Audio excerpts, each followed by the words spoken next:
nafsu juga begitu. Karena musuh kita kan 3 itu, setan, jin sama nafsu. Hati-hati itu, Bu. Ini manajemen hatinya, manajemen kolbunya. Tengok itu, Bu. Pak, bagaimana jadinya kalau orang nggak belajar manajemen hati? Masya Allah. Ya kan, Bu? Ya kan, Bu? Nggak sanggup menghidupi, nggak sanggup menghadapi zaman yang serba hiruk pikuk seperti ini. Masalah yang semakin bertambah semakin ruwet, ya. Ya, ada masalah pekerjaan, masalah anak, masalah istri, masalah covid, kesehatan, segala macam.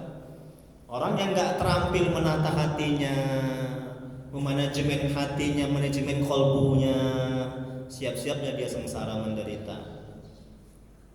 Kemudian berikutnya, yang ketiga, Bu, Rasulullah SAW bersabda, Jibril datang kepada Allah meminta agar dikabulkan doa hamba yang terus meminta. Allah berkata, biarkan dia berdoa terus ya Jibril, aku suka mendengar suaranya. Masya Allah, tabarakallah. Tengok, Bu, Allah suka. Kalau Allah udah suka, apa yang kita minta pasti diberi. Betul. Nikmat kali nih hati ini ya. Tengok. Apalagi ibu merengek. Ya. Tapi jangan kuat-kuat di tetangga dengar nanti ya. Ibu merengek. Ya Allah. Yang Maha Pengasih lagi Maha Penyayang. Nah, begitu, Bu. Maha Pengasih, Maha Penyayang. Kita berdoa dengan menggunakan apa itu, Bu? Maha Pengasih lagi Penyayang. Asmaul Husna. Ya kan? Nah, kita doa dengan menggunakan itu sangat manjur, sangat mustajab. Ya Allah yang Maha Pengasih lagi Maha Penyayang, tolong ya Allah, beri hidayah kepada suamiku ya Allah. WA, WhatsApp, Ustaz, suami saya Ustaz lincah lagi dia Ustaz. Tengok tuh lincah lagi. Susah kali Ustaz taat Ustaz.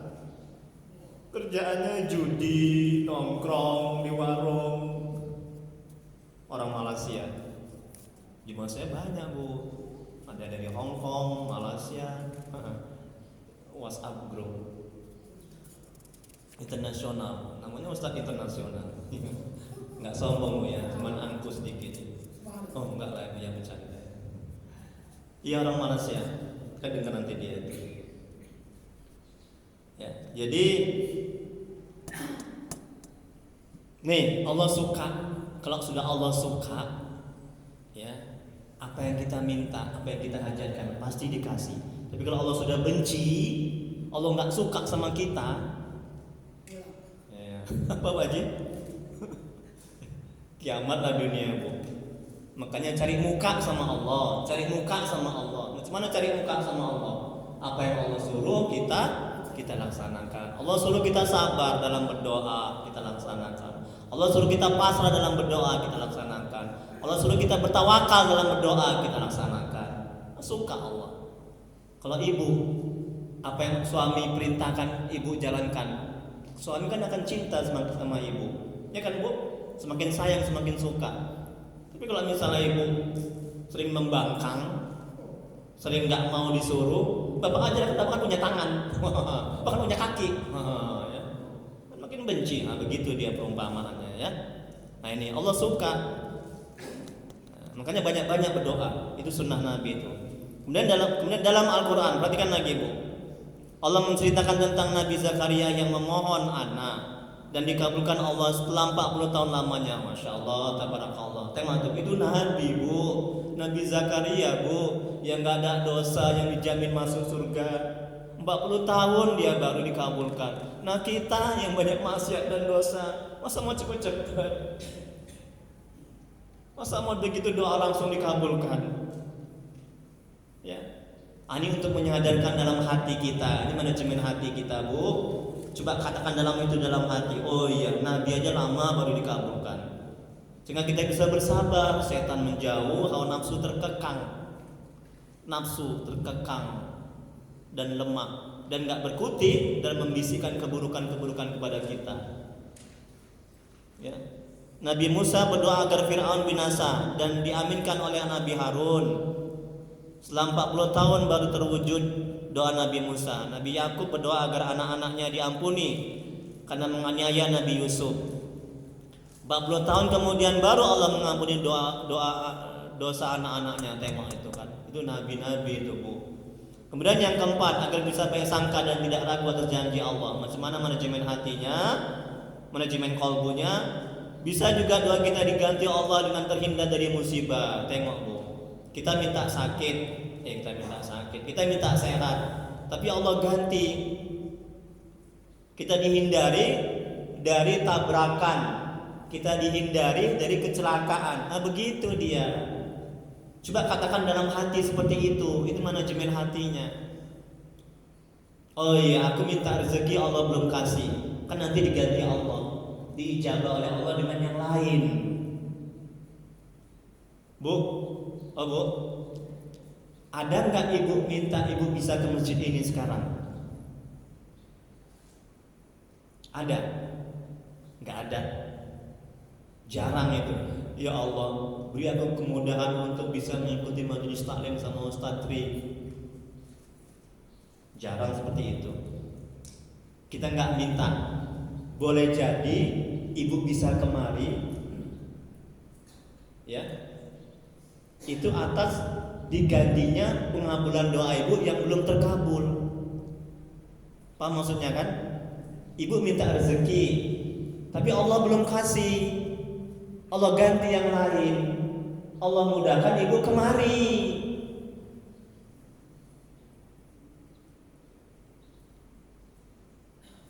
Ibu minta anak soleh, tapi Allah belum kasih. Ingat ya, bukan Allah tidak kasih. Kalau kita bilang Allah tidak kasih, berarti kita mendahului Allah. Betul. Tapi Allah belum. Karena setiap doa pasti dikabulkan. Ibu minta anak soleh, Allah belum kabulkan. Allah ganti, Allah berikan rezeki, Allah berikan sehat. Ibu sehat ini itu boleh jadi pemberian Allah, ya, penggantian Allah atas permintaan ibu yang belum Allah kabulkan. Makanya baik sangka, ini manajemen hatinya mesti digituin, Bu. Mesti seperti itu, kalau kita stres, sengsara, menderita. Oh iya, aku minta anak soleh, Allah belum kabulkan. Coba ingat-ingat nikmat-nikmat yang sudah Allah berikan kepada kita. Ini manajemen hatinya.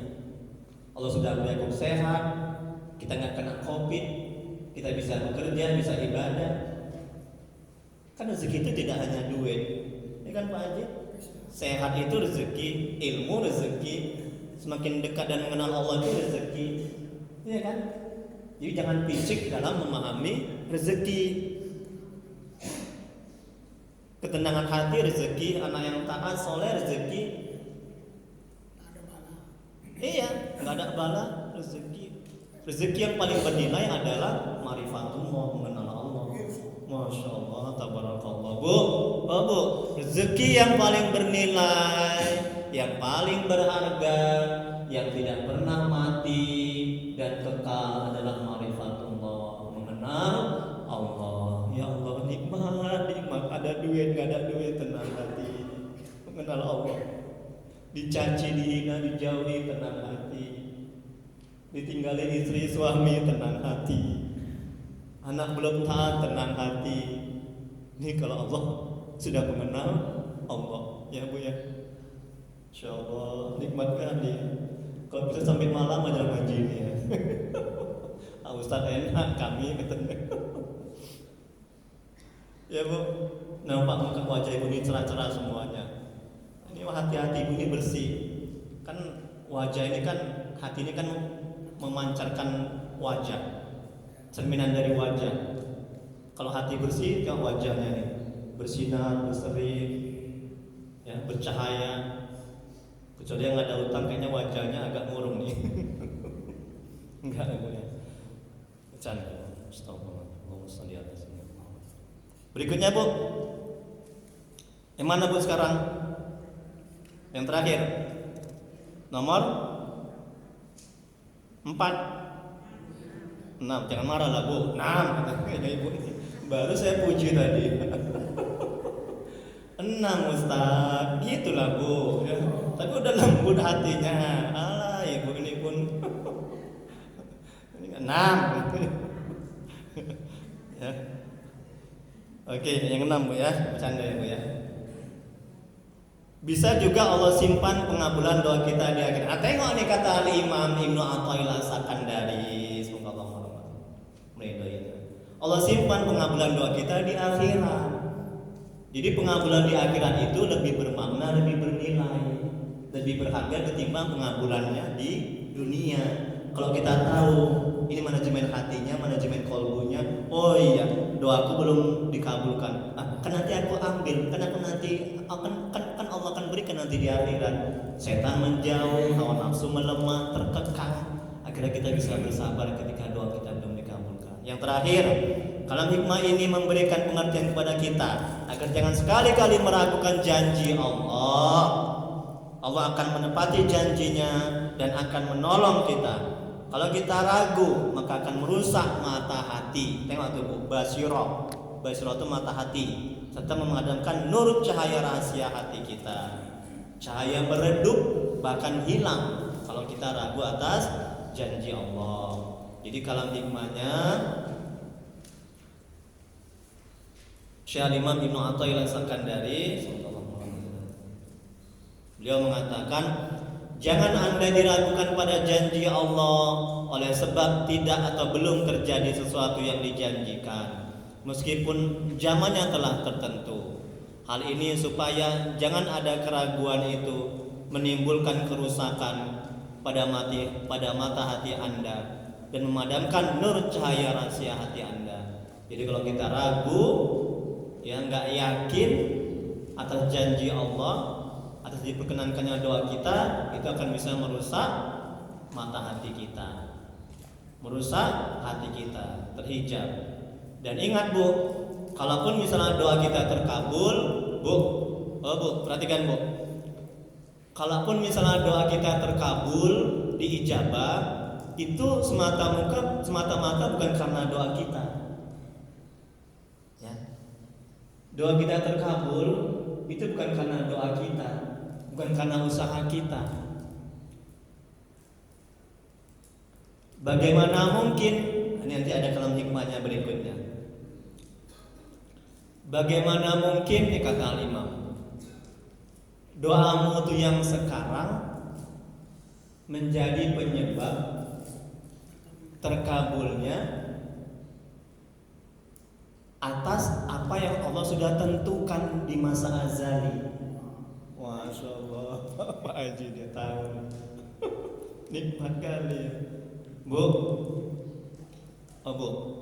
sebelum alam ini ada, sebelum kita ada, hanya Allah yang ada, tunggal satu. Allah sudah menentukan, Allah sudah menulis di kitab Lauh Mahfuz apa yang akan terjadi di dunia ini dan sama kita. Dan Allah sudah menentukan mati kita, ajal, apalagi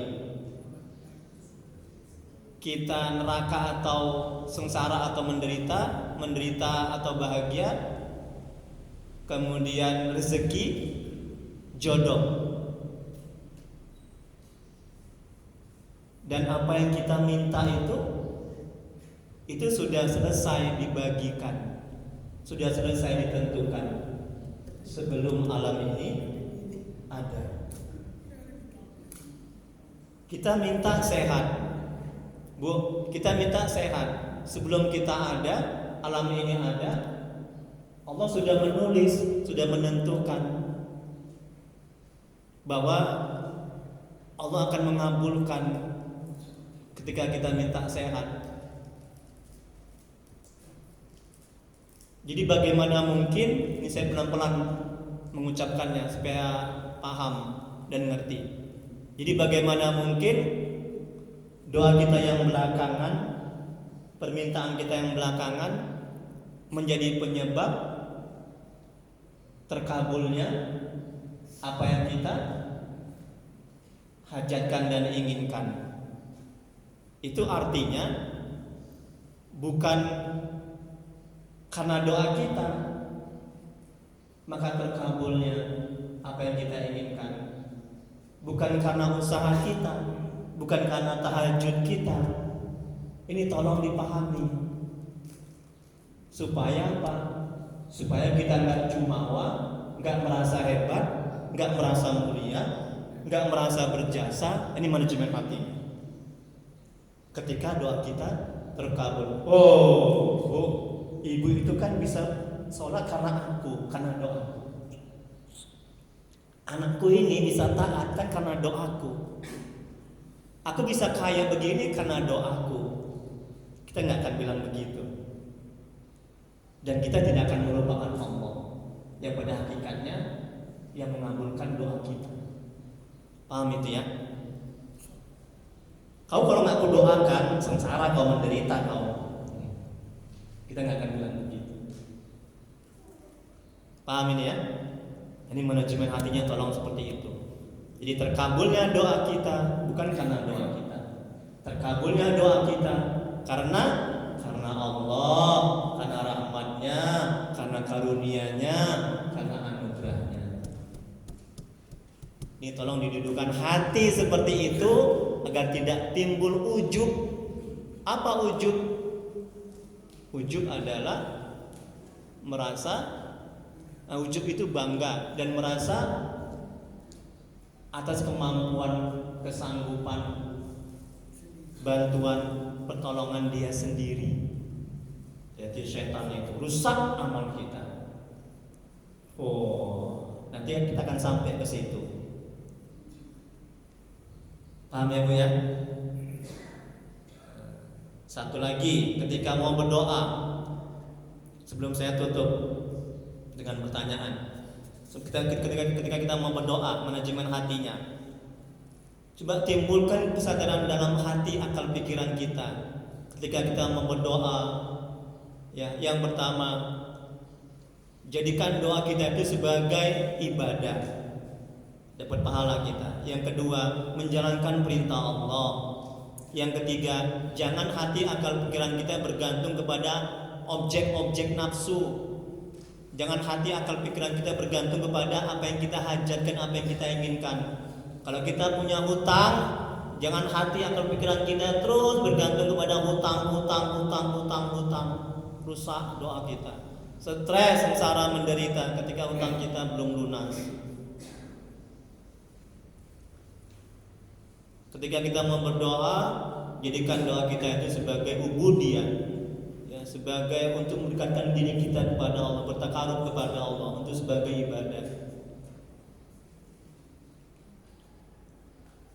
Dan ketika berdoa, sebaiknya bergantung, bersandar kepada Allah, kepada rahmatnya, kepada karunia-Nya, kepada anugerahnya. Jadi ketika apa yang kita hajatkan belum terkabul, kita tidak akan stres, sengsara, menderita. Wallahu a'lam. Hanya Allah yang maha mengetahui. Baik Bu, Pak, mungkin ada yang perlu didiskusikan, silakan. Masya Allah, nikmat. Ya, alhamdulillah, tabarakallah. Terima kasih Pak Haji, semoga Allah balas kebaikan Pak Haji. Ya, alhamdulillah. Terima kasih Pak Haji ya, dikasih mic. Satu bertanya, yang lain mendengar. Pak Haji dapat pahala bertanya. Nah, karena dengan bertanya dapat ilmu jadinya. Assalamualaikum warahmatullahi wabarakatuh.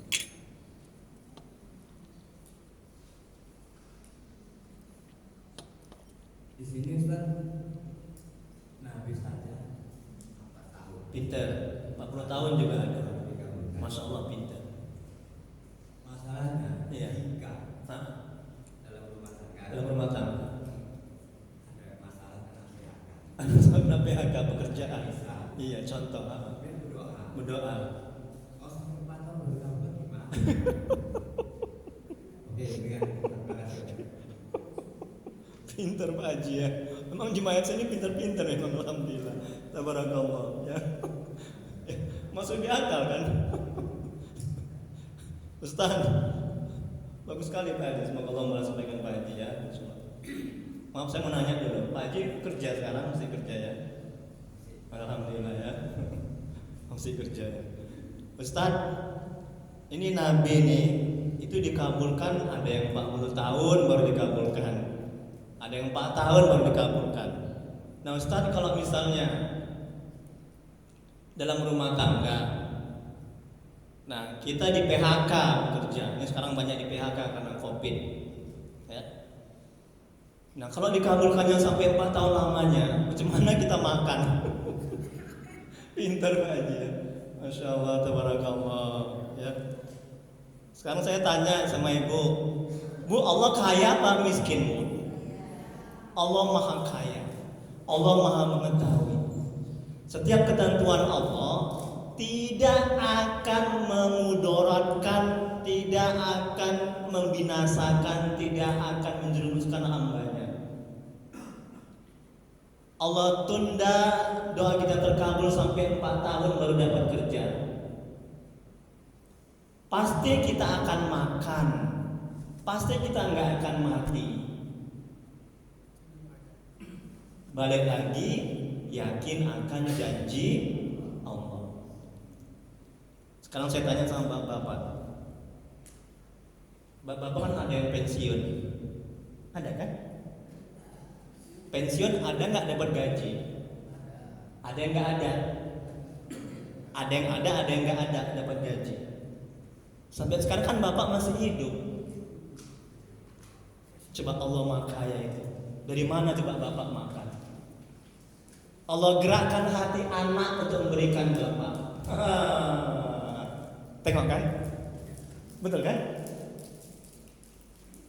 Tengok lagi bagi yang pensiun, yang nggak ada sarapan, Allah kasih roti. Tengok, betul kan?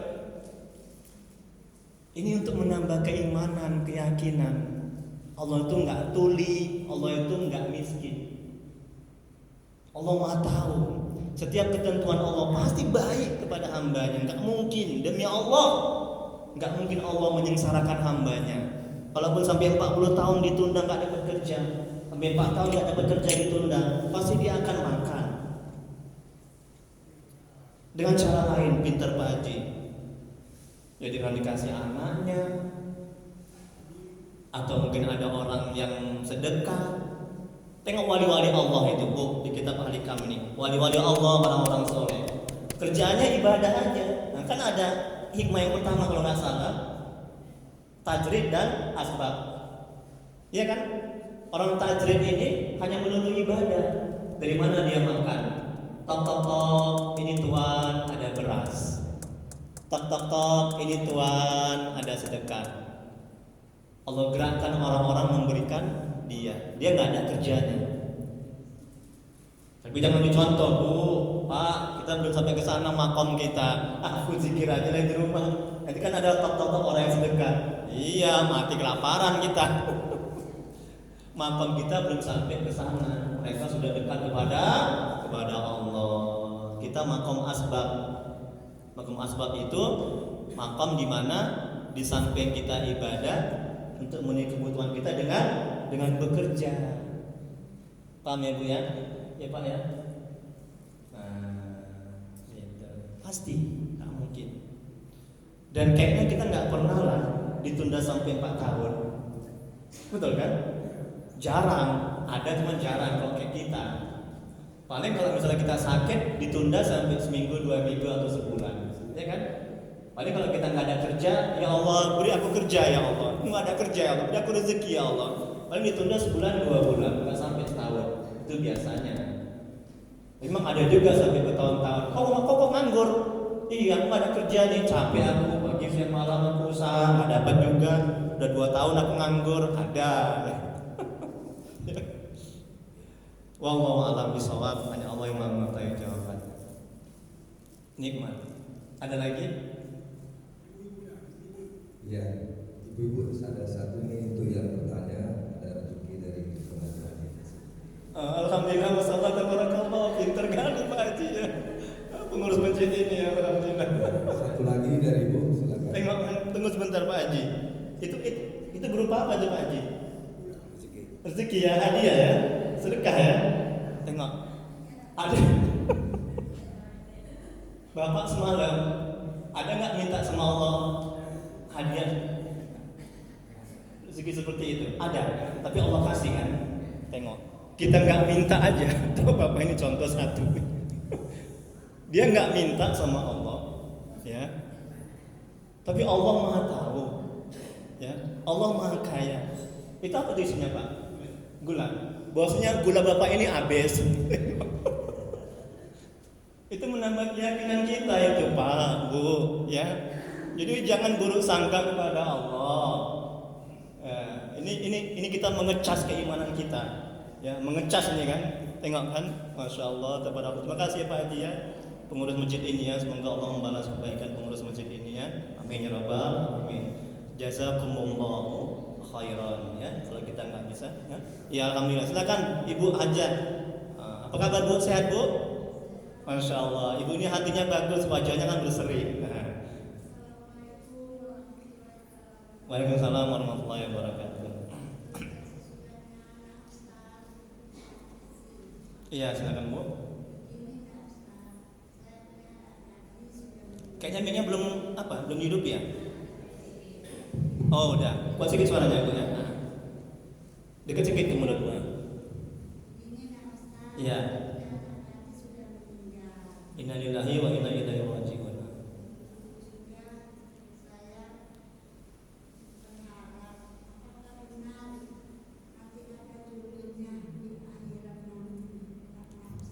Iya.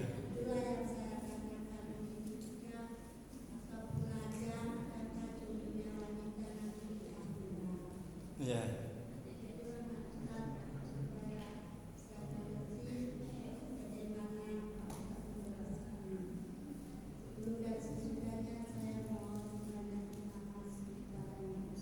Iya. Masya Allah, tabarakallah. Assalamualaikum warahmatullahi wabarakatuh. Pintar kali Ibu ya, Masya Allah Ustaz. Anak Ibu gadis, belum menikah, sudah meninggal. Nah, apakah ada jodohnya nanti di akhirat nanti? Ya, Masya Allah. Ada nggak Pak Haji jodohnya? Ada ya? Kenapa ada? Masya Allah, tabarakallah. Masya Allah, tabarakallah. Ibu yang lain ada nggak pun nanti jodohnya anak gadis Ibu ini almarhumah di akhirat? Ada nggak? Ada. Kenapa Bu ada? Kata Pak Haji ini kan setiap manusia berpasang-pasangan kan. Kalau nggak di dunia di akhirat kan. Itu kan janji Allah ya. Nah, balik ke hikmah kita. Janji Allah. Setiap manusia yang berpasang-pasangan. Allah nggak mungkin, ya. Masya Allah, tabarakallah. Siti Maryam di dunia nggak ada jodohnya kan, tapi nanti di akhirat, ya. Jadi Allah nggak mungkin ingkar janji Bu, ya. Pasti ada. Kalau nggak pun di dunia, di akhirat. Makanya bagi jomblowati, bagi yang belum dapat jodoh sekarang, jangan kecil hati. Senyum-senyum Ibu itu ya. Iya, sama-sama Ibu yang baik hati, Masya Allah. Alhamdulillah. Semoga Allah membalas kebaikan Ibu ya Bu ya. Udah tenang hati Ibu sekarang kan? Masya Allah, tabarakallah, tengok itu kan. Ini motivasi lagi, dikasih lagi, tengok. Kan Allah Maha tahu, di dapur Ibu nggak ada gula, gulanya udah mau habis, tengok kan. Jadi jangan ragu atas janji Allah. Ayo banyak-banyak nanya, banyak dapat gula. Tapi yang ketiga gulanya udah habis. Oh duha ya? Oh ya alhamdulillah. Ini nanti saya bilang sama jemaah saya yang lain. Bapak Ibu tahu nggak di Masjid Istiqomah setiap nanya dapat gula loh. Bisa juga untuk motivasi. Bertanya jadinya, alhamdulillah. Bu, tapi niatnya jangan salah ya Pak ya. Aku nanya supaya dapat gula lah, nanti rusak nanti ya. Rusak nanti amal ibadahnya ya. Masya Allah. Ya tabarakallah. Hebat kali ya. Masya Allah. Pengurus masjid ini ya, ada aja motivasi apa namanya? variasi yang motivasi untuk jemaah supaya bertanya. Karena satu bertanya, semuanya dapat ilmu, semuanya tahu gara-gara satu. Yang bertanya dapat pahala, nah juga ibu juga dapat pahala mendengarkan. Ada lagi yang terakhir, satu lagi. Tapi gulanya udah habis ya Bu ya. Oh ada apa Haji? Pak Haji gulanya udah habis ya Pak Haji ya? Oh bukan karena gula. Nggak bercanda Pak Haji ya. Silakan Pak Haji. Dekat Pak Haji, tolong. Dekat Pak Haji. Ya. Kita kajiannya masalah hati. Pinter Pak Haji. Ada satu hadis. Iya. Rasulullah bersabda. Ya Allah Rasulullah SAW. Ya. Kullu mauludin yuladu ala fitrah. Iya, pinter. Setiap anak itu dilahirkan fitrah, suci. Fitrah itu maknanya Iya. bersih. Iya, iya. Di dalam keadaan yang bersih, di ayat yang lain, wallahu akhrajakum min butuni ummahatikum Iya. la ta'lamuna syai'a wa ja'ala lakum sam'a Iya. wa absara wa afidah Hmm. la'allakum tashkurun. Hmm. Jadi sebenarnya saya ingin Pak Ustaz kita luruskan satu titik. Iya. Karena namanya titiknya ada dua tadi. Apa itu? Yang pertama, Pak Ustaz tadi menyampaikan kalau hati kita kotor, Iya, pinter. cahaya tidak masuk. Pinter. Padahal di ayat yang lain, Iya. sebelum dia itu kotor, Ha-ha. sudah dimasukkan cahaya.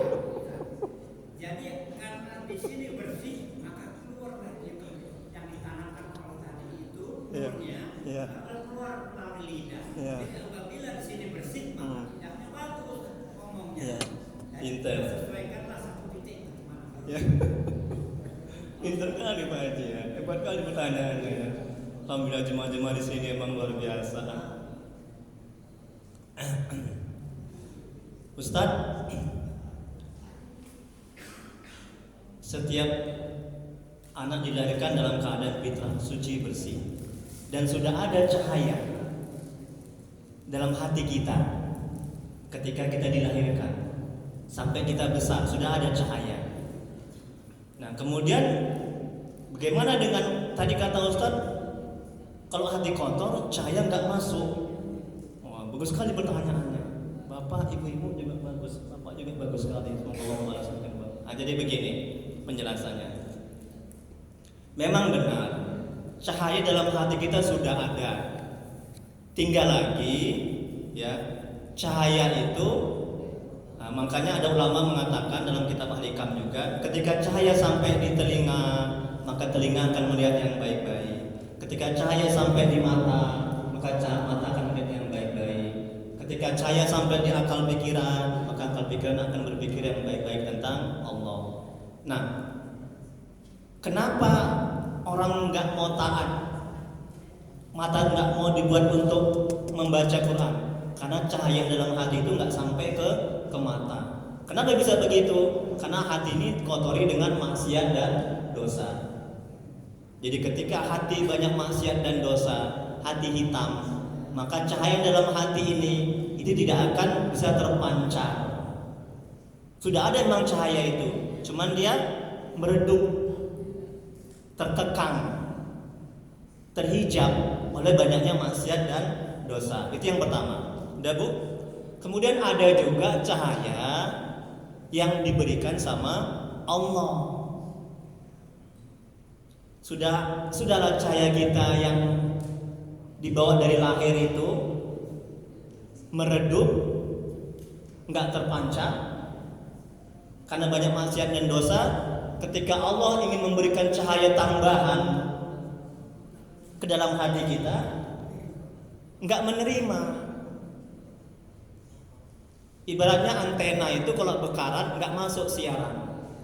Gelas ini kalau kotor nggak bisa diisi dengan air. Jadi Allah tidak mengizinkan cahaya nur Allah, cahaya Allah masuk ke dalam hati kalau hati si hamba itu kotor. Ya. Maka dia akan kembali ke tempat asalnya, yaitu Allah. Gitu. Jadi ada dua cahaya. Cahaya memang yang diberikan Allah ketika kita lahir. Yang kedua cahaya yang diberikan Allah kalau kita menjalankan ketaatan kepada Allah, ada cahaya Islam, ada cahaya iman, ada cahaya ibadah. Dalam Al-Quran juga ada Allah menjelaskan tentang cahaya. Ada cahaya ma'rifatullah, cahaya mengenal Allah. Itu buah dari ketaatan kita kepada Allah. Ingat, kita mengenal Allah bukan karena ketaatan kita. Kita mengenal Allah karena Allah berikan cahaya ma'rifatullahnya ke dalam hati kita. Masya Allah, tabarakallah. Ingat itu Bu, manajemen hatinya, supaya kita nggak ujub, nggak merasa mulia, nggak merasa bangga, nggak merasa hebat. Oh, aku sudah mengenal Allah. Ini karena zikirku, karena tahajudku, karena ibadahku. Tidak sama sekali. Jadi cahaya ma'rifatullah, cahaya iman, cahaya ihsan, ya. Cahaya juhud juga ada. Itu Allah berikan semata-mata karena rahmat Allah, karena karunia Allah, karena anugerah Allah, bukan karena ketaatan kita. Jadi ayo Bu, sama-sama Bu, kita persiapkan hati kita. Kita bersihkan hati kita dengan banyak berzikir, banyak istighfar, mohon ampun, agar cahaya Allah masuk ke dalam hati kita. Suatu kali Imam Waqi, gurunya Imam Syafi'i, semoga Allah merahmati dan meridai mereka berdua. Imam Syafi'i mengeluhkan akan hafalan yang kurang baik. Wahai guruku, hafalanku kurang baik. Apa kata Imam Waqi? Ilmu itu adalah cahaya. Cahaya Allah tidak akan masuk ke dalam hati yang bermaksiat kepada Allah. Masya Allah. Makanya persiapkan Bu hati kita nih sebelum kita belajar. Kan tadi saya istighfar kan, sholawat kan mohon ampun kan. Supaya apa? Supaya hati kita bersih. Kalau hati kita bersih, ilmu akan diberikan ke dalam hati kita oleh Allah. Begitu adab dalam belajar dan mengajar. Ya Pak Haji, ya Bu. Wallahu a'lam bishawab. Masya Allah, tabarakallah, nikmat kali ya manajemen hatinya. Ya, terakhir Pak Haji ya, jangan lama kali ya. Iya, tapi gulanya udah habis ya, bercanda. Alhamdulillah. Satu lagi. Waalaikumsalam warahmatullahi wabarakatuh. Amin, Bapak juga, Ibu juga yang saya muliakan. Alhamdulillah. Nikmat ya Pak ya Pak ya. Iya. Kaitan dengan kajian kita pada subuh ini. Iya. Dengan hati ya. Artinya tadi Ustaz ada di pertengahan kajian. Iya. Kalau hati itu bersih, Betul. bersihlah seperti itu. Iya. Bagus tuh kata kamu. Oh, Iya. Iya. akan jelaslah seperti itu. Pintar. Itu kata Nabi ya. Jadi istilahnya Ustaz di sini yang menjadi pertanyaan bahwa kalau memang sudah kita jaga hati kita, Pintar. ya kan? Iya. Dengan tadi ketaatan kepada Allah, Pintar. dan semua, Iya. tidak komplain terhadap Iya. kita bersangka kepada Allah. Hati nggak komplain ya. Bagaimana nasib kita? Heeh. Sampai Iya. kita harus tanamkan supaya bersih hati kita. Pintar. Karena kita masih komplain, Iya. mudah bulanan, Heeh. protes, Iya. Iya. tetap berkicau di hati itu kotor kau. Betul, betul. Jadi dari kajian malam ini kita sudah tahu caranya agar hati kita bersih. Iya. Agar hati bersih, kerja bagi Iya. Iya. itu ada kuncinya. Iya. Jadi dari nasib itu apa yang memang. Pintar. Jadi sini yang saya tanyakan kami ini kepada yang tua-tua ini, kepada ibu pun harus Iya. mengerti. Kalau kita seberang harus bisa mendapatkan 20 kan gitu. Iya. Sambil mengaji, sambil bagaimana apa bermanfaat sama kita. Iya. Ini tadi berkaitan dengan hati tadi. Apakah Ustaz kalau sudah kita berusaha Iya. supaya Allah hati kita lah bersih dengan yang paling bagus kata Ustaz tadi bermakrifah, Iya. mengenal Allah dengan benar, Iya. Rasul dan Tuhan. Iya. Kalau sudah bersih hati kita, Ustaz, apakah ini bisa menghilangkan penyakit? Kalau begini, tadi kalau bersih, Iya. bersihlah tuh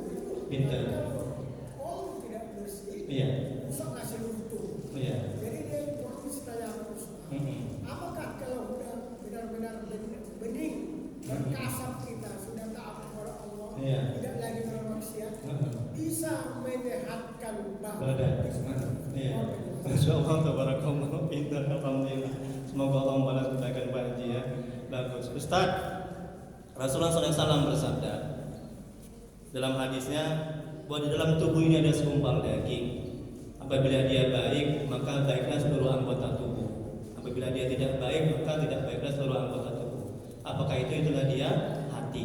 Jadi kalau hati kita kotor, penuh dengan maksiat dan dosa, itu seluruh anggota tubuh juga akan tidak baik, akan melakukan maksiat dan dosa.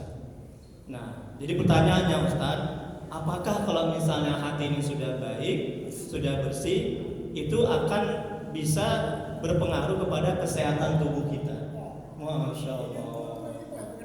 Oh, pintar kali pertanyaannya ya. Udahlah, pulanglah kita ya. pulang. Apa hubungannya ya? Mau pintar kali Pak Haji, alhamdulillah, tabarakallah. Bisa. Kalau hati ini sudah bersih, Bu, perhatikan Bu. Bu, datangnya penyakit dari mana? Saya tanya dulu. Dari Allah. Ya memang dari Allah.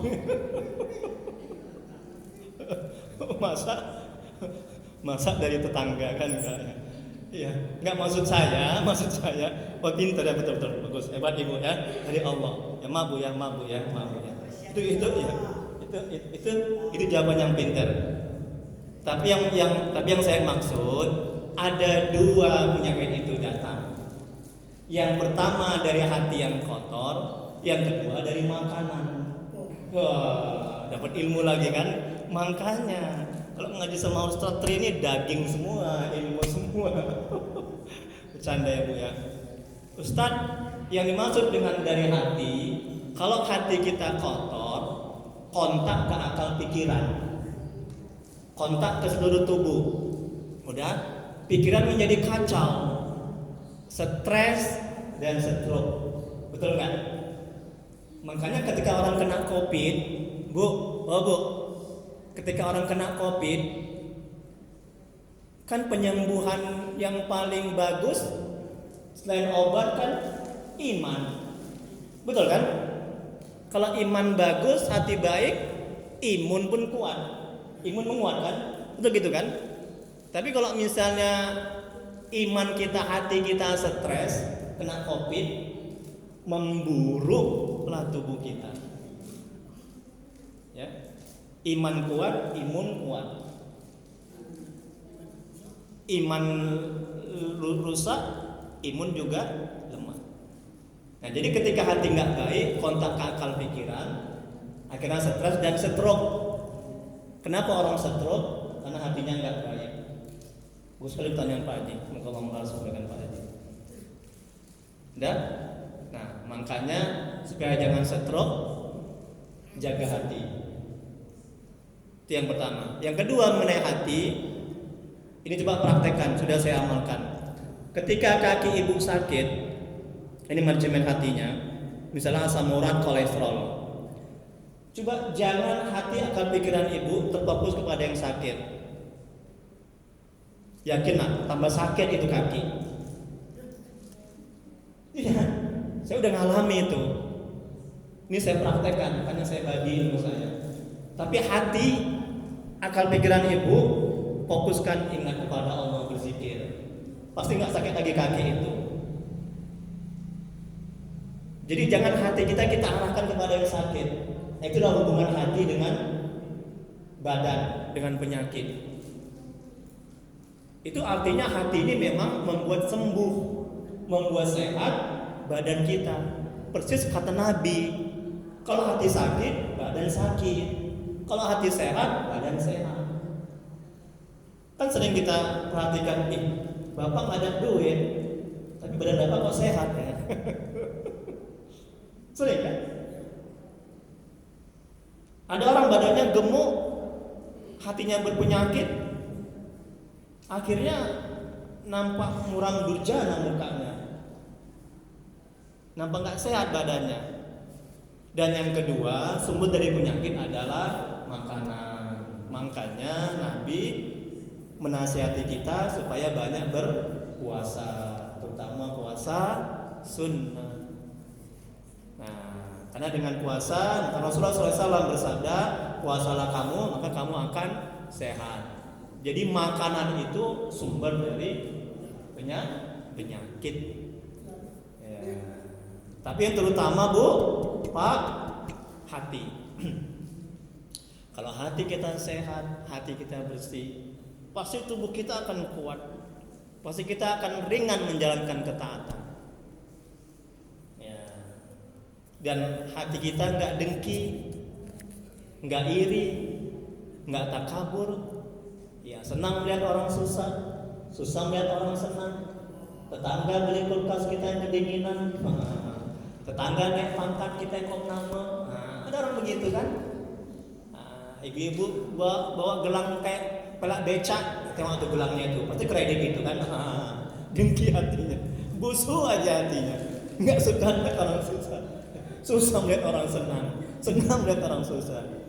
Tengok itu ibu, kerudungnya itu dia baru, alah itu kan nyicil itu, sebulan 1.000, sebulan 5.000, ada aja itu hatinya. Ibu-ibu sini nggak ada contohnya. Ibu di hati kali ketawanya ya, itu menjiwai ya. Masya Allah, wallahu a'lam. Udah mampir maghrib, 7.15.